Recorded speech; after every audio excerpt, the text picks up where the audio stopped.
Fala galera, aqui quem fala é Felipe Carmelo e estamos iniciando mais um vídeo no canal.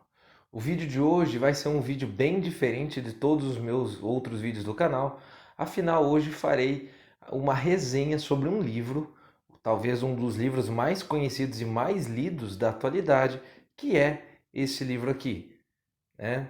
Sapiens, uma breve história da humanidade. Rapidamente falando sobre o autor desse livro é um historiador, né, o Yuval Noah Harari, perdão.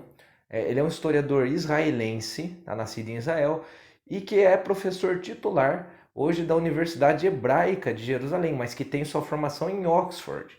É um historiador que acabou ficando muito conhecido por seus livros. O primeiro né, o Sapiens, depois o Homo Deus e 21 lições para o século 21. Né? Os três estão hoje entre os best-sellers, os livros mais lidos da atualidade.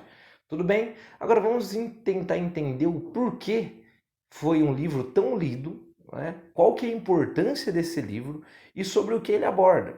Gente, uma curiosidade, algo muito interessante, né?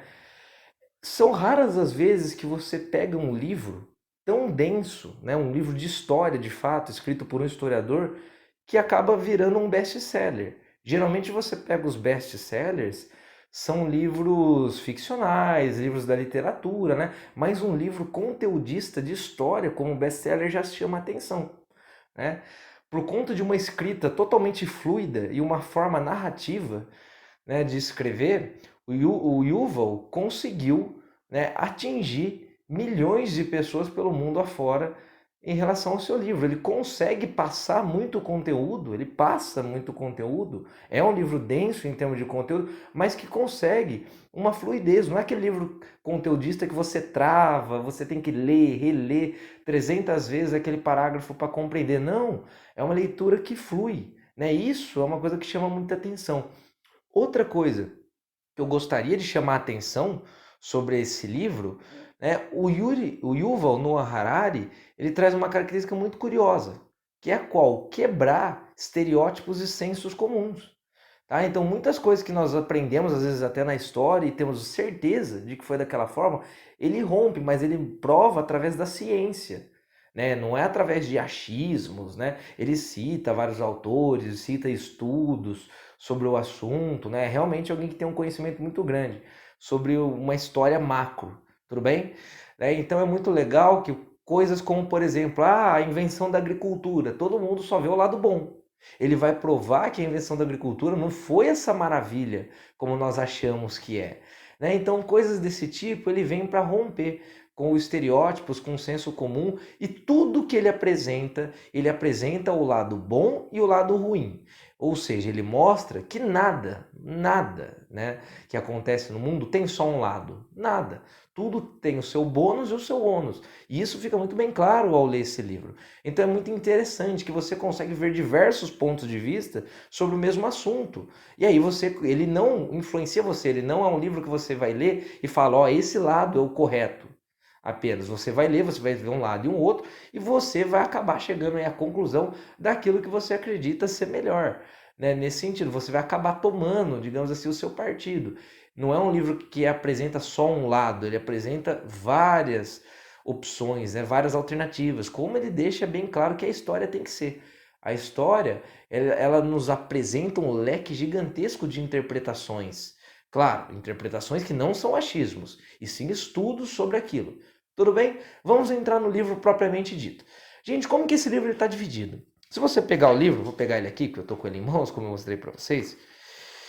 Esse livro, você vai lá no sumário dele, ele está dividido em 4 partes. Tá? E tem vários subtítulos dentro dessas partes. A parte 1, que ele vai falar da revolução cognitiva.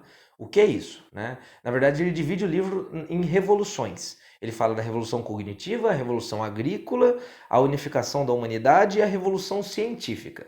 Tá? Então, como assim? A revolução cognitiva ele vai falar lá da pré-história. Olha o nome, revolução cognitiva. É quando, segundo o Harari, o Homo sapiens começa a pensar de forma diferente. Ainda lá na pré-história. Nós vamos ver, né? Vou falar para vocês um pouco disso.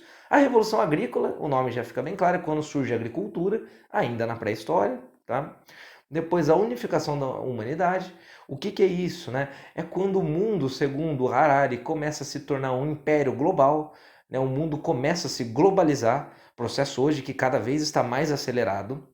E por último, a revolução científica, né, que é quando ali, a partir das grandes navegações, juntamente com o início de uma globalização, né, a ciência começa a se desenvolver de uma forma rápida. Depois passando pela Revolução Industrial, pelo Iluminismo, né, no século XVIII, passando aí pela Guerra Fria, ele destaca alguns pontos importantes. Então vamos começar em partes, começando ali com a Revolução Cognitiva. Gente, olha o nome desse livro, Sapiens, Uma Breve História da Humanidade. Qual que é o objetivo desse livro? É, como o próprio título diz, analisar principais pontos, né, que ele destaca, que o Harari destaca, na forma de pensar da espécie Homo sapiens, tudo bem? Então, gente, esse livro, né, ele vai começar lá na pré-história, né? Antes da Revolução Cognitiva, ele vai falar rapidamente como que era a vida dos primeiros seres humanos, caçadores e coletores, no período que a gente ainda conhece como Paleolítico, para depois chegar na Revolução Cognitiva, que, segundo Harari, começa ali por volta de 70 mil anos atrás, que é quando a espécie Homo sapiens começa a realizar alguns feitos diferenciados até então.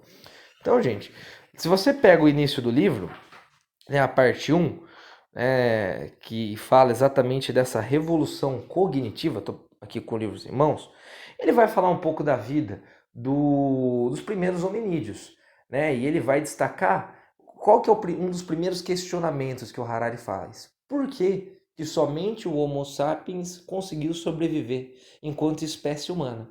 Tudo bem?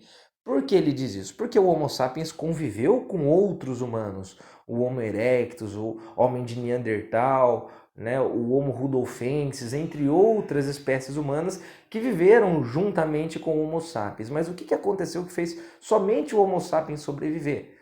O Harari destaca, hoje todos nós, todos os humanos, são da espécie Homo sapiens, mas por que as outras desapareceram? O que o Homo sapiens vai ter de diferente que ele sobreviveu e as outras não? Né? Então ele começa a fazer esse tipo de questionamento, beleza? Então, gente, ele chega à conclusão seguinte, né? O Homo sapiens, os primeiros hominídeos, na verdade, primeiro ponto, o que diferencia os hominídeos dos outros animais, né? Porque durante grande parte da história, os homens, né, os hominídeos, todos eles foram, segundo Harari, animais insignificantes. Ou seja, muita gente acha que os homens eram grandes caçadores, coletores. Não, eles eram caçados, né, por muitos predadores, como tigres, leões. O ser humano não estava no topo da cadeia alimentar. Somente os sapiens vai chegar no topo da cadeia alimentar. Isso demora muito. Durante milhões de anos, os seres humanos foram intermediários nas cadeias alimentares. O que fez, né, com que um animal insignificante, como eram os primeiros hominídeos, se tornasse hoje no animal que domina o mundo, que domina a natureza. E aí ele destaca, né, alguns acontecimentos importantes, como a domesticação do fogo, que é quando os seres humanos começam a perceber que eles conseguem dominar a natureza em certo aspecto, que isso acontece mais ou menos 500 mil anos atrás. Depois você tem o surgimento da agricultura, né, que vai ser a revolução agrícola, que vai mudar muita coisa, mas durante muito tempo os seres humanos ficaram lá atrás. E aí é que fica outra pergunta. Muita gente sempre responde, bom, os seres humanos tinham um cérebro muito maior do que os outros animais. Isso fez com que ele dominasse a natureza. Isso demorou, tá, gente? O Harari mostra que, desde o surgimento do primeiro hominídeo, de fato, uma coisa que caracteriza os homens é que eles têm um cérebro bem maior que os outros animais. Mas isso não modificou muito a vida dos seres humanos no início. Afinal, mesmo tendo um cérebro gigantesco comparado aos outros, os seres humanos ainda estavam no intermédio da cadeia alimentar, não dominavam a natureza. Muito pelo contrário, um cérebro grande custou muita energia, fez com que nossos músculos fossem atrofiados, por isso somos mais fracos do que outros animais, né? Mas os seres humanos têm algo muito diferente, né, do que os outros, que é o quê? A ideia de sociabilidade, as interações sociais. Mesmo quando os primeiros hominídeos viviam em bandos pequenos, bandos familiares, né, já existia uma ideia de sociabilidade, de que os homens vão caçar, as mulheres vão colher, as mulheres precisam de ajuda para cuidar dos filhos, para o bando sobreviver, ele precisa trabalhar em conjunto. Então essa ideia de sociabilidade, embora meio muito restrita no início, já começa a ser algo diferenciado. né, que vai diferenciar os seres humanos. Mas até esse ponto, vários outros animais andam em bandos também, né? Então, o que que acontece, né? Aí o Harari destaca que por volta, mais ou menos, de 70 mil anos atrás, entre 70 mil anos atrás e 30 mil anos atrás, novas formas de se comunicar e de pensar surgiram, que é o que ele vai chamar de revolução cognitiva. O que que acontece nesse momento, né? Algumas comunidades humanas começam a criar mitos, começam a pensar em religião, começam a construir embarcações. Os Homo sapiens vão sair da África e vão começar a povoar outros continentes, primeiro a Europa, a Ásia, depois vão para a Austrália, depois vão para a América. Então, coisas diferentes começam a acontecer. Por quê, né, essas coisas diferentes vão começar a acontecer? Bom, o Harari fala que muitas dessas coisas são obras do acaso, né, de mutações genéticas que vão acontecendo no cérebro humano, né, que vão criando novas formas de pensar e também por conta de necessidades, né, de sociabilidade. Bom, aí ele até destaca, né, que a invenção, a criação da fofoca foi fundamental para a sociabilidade, uma vez que para você viver em comunidades você precisa confiar em outras pessoas, e para confiar em outras pessoas você precisa fofocar, quem está traindo quem está saindo com quem está fazendo o quê, as pessoas começam a fofocar, e a fofoca foi fundamental para a sociabilidade. Mas isso não foi o mais importante, gente. Segundo Harari, o ponto-chave da revolução cognitiva foi, sem dúvida nenhuma, a invenção ou a criação de mitos, tá? A criação da ficção. Como assim, né? Isso vai diferenciar, segundo Harari, os seres humanos dos outros animais. Nenhum outro animal, segundo Harari, tem a capacidade de criar histórias, de acreditar em aquilo que ele não vê. Como, por exemplo, as religiões. A ideia de você acreditar em um Deus, a ideia de você acreditar em alguma história, em algum mito, isso é algo exclusivo dos Homo sapiens, que vai começar a ser criado por volta de 70 mil, entre 70 mil e 30 mil anos atrás. Então, a cidade enorme de criar histórias, de criar uma realidade que não existe, começa a surgir já com os Homo sapiens por volta de 70 mil anos atrás. E isso, segundo Harari, vai ser fundamental para o convívio entre as pessoas. Né? A criação do mito, a criação de algo que não existe, a crença em algo que não existe, vai ser fundamental, muito mais que a fofoca, para a sociabilidade. Porque isso une pessoas, uma mesma religião une pessoas. A crença em algo que nós, seres humanos, acreditamos em capitalismo, uns acreditam em socialismo, outros acreditam em cristianismo, em budismo, em direitos humanos, em ideia de Estado-nação. Tudo isso que eu falei para vocês, segundo Harari, são coisas, são mitos criados pelos seres humanos, são ideias criadas. Não existem na natureza. O Harari até aponta. Hoje os seres humanos eles convivem de uma forma dual, com coisas físicas, né, com coisas que de fato existem, como rios, montanhas, né, coisas físicas palpáveis e coisas criadas, como tudo isso que eu comentei com vocês, dinheiro, capitalismo, socialismo, né, religiões. Só que hoje, olha como uma coisa complexa. Hoje as coisas materiais que de fato existem dependem das coisas criadas pelos seres humanos. Hoje tudo isso que nós falamos, rios, montanhas, lagos, dependem de algo chamado, por exemplo, de Estado ou governo, que é uma criação. A revolução cognitiva foi isso, que eu comentei com vocês. Aí depois vem a revolução agrícola, que é a invenção da agricultura. E aqui uma coisa que chama muita atenção é o quê? Que todo mundo é levado a pensar que a agricultura foi um grande avanço, né? E só trouxe benefícios. Só que o Harari quebra com isso. Ele fala, sim, a agricultura trouxe benefícios? Trouxe, sem dúvida nenhuma. Mas também trouxe muitos malefícios, segundo Harari. Segundo Harari, a vida não vai melhorar após a invenção da agricultura, que acontece ali mais ou menos 10 mil anos antes de Cristo. Por quê? A partir do momento que surge a agricultura, surge também a ideia de propriedade privada. Ou seja, os seres humanos vão começar a disputar a terra. E mais do que isso, a partir do momento que surge a agricultura e os seres humanos se sedentarizam, começam, né, esses bandos começam a aumentar, começam a se tornarem mais complexos e surge a ideia de Estado. Nós temos vários exemplos de estados que vão surgindo, dos mais antigos, Mesopotâmia, Egito, fenícios, persas, né, os próprios hebreus, a China, né, com seus impérios, a Índia, a civilização hindu, enfim.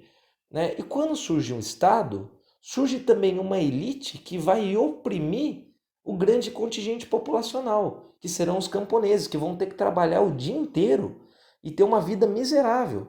Então, ele vai mostrar, os caçadores e coletores muitas vezes tinham uma vida muito melhor do que a dos camponeses após a invenção da agricultura, que vão ter que pagar altos impostos, trabalhar demais, ter uma alimentação menos variada.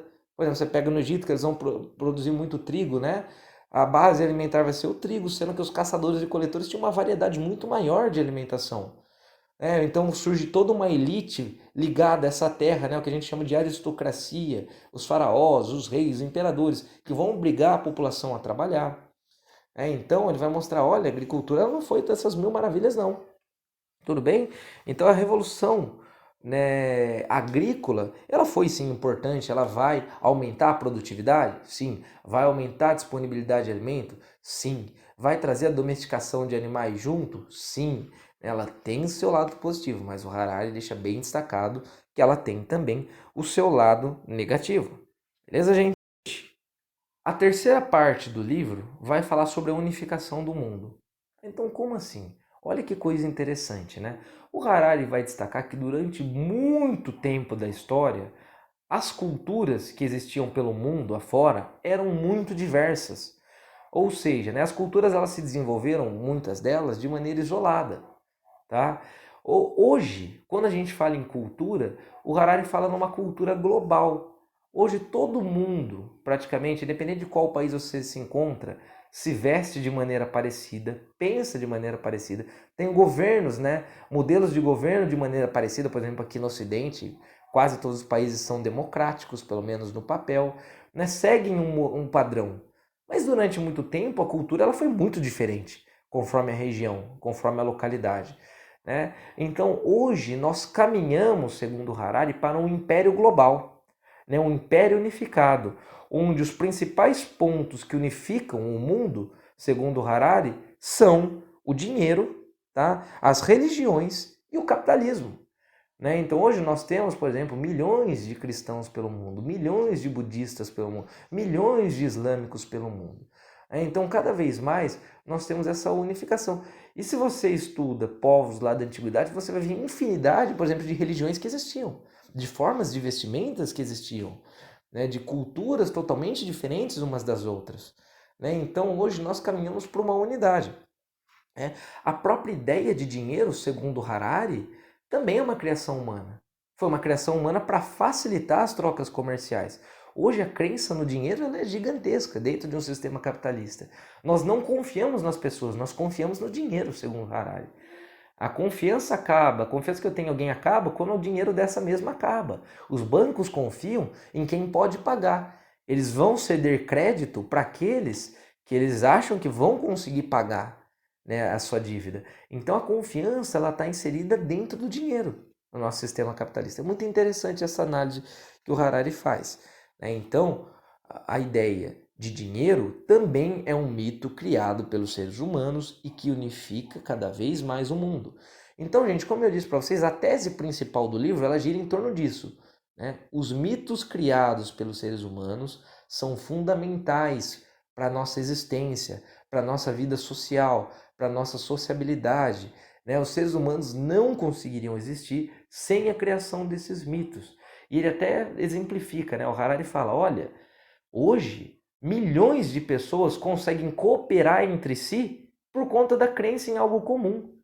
Ele até destaca, ele dá o exemplo das cruzadas. Olha as cruzadas, milhões de cristãos que nunca tinham se visto lutaram lado ao lado e confiaram um no outro contra os chamados infiéis por conta que eles acreditavam no mesmo Deus, no Deus cristão.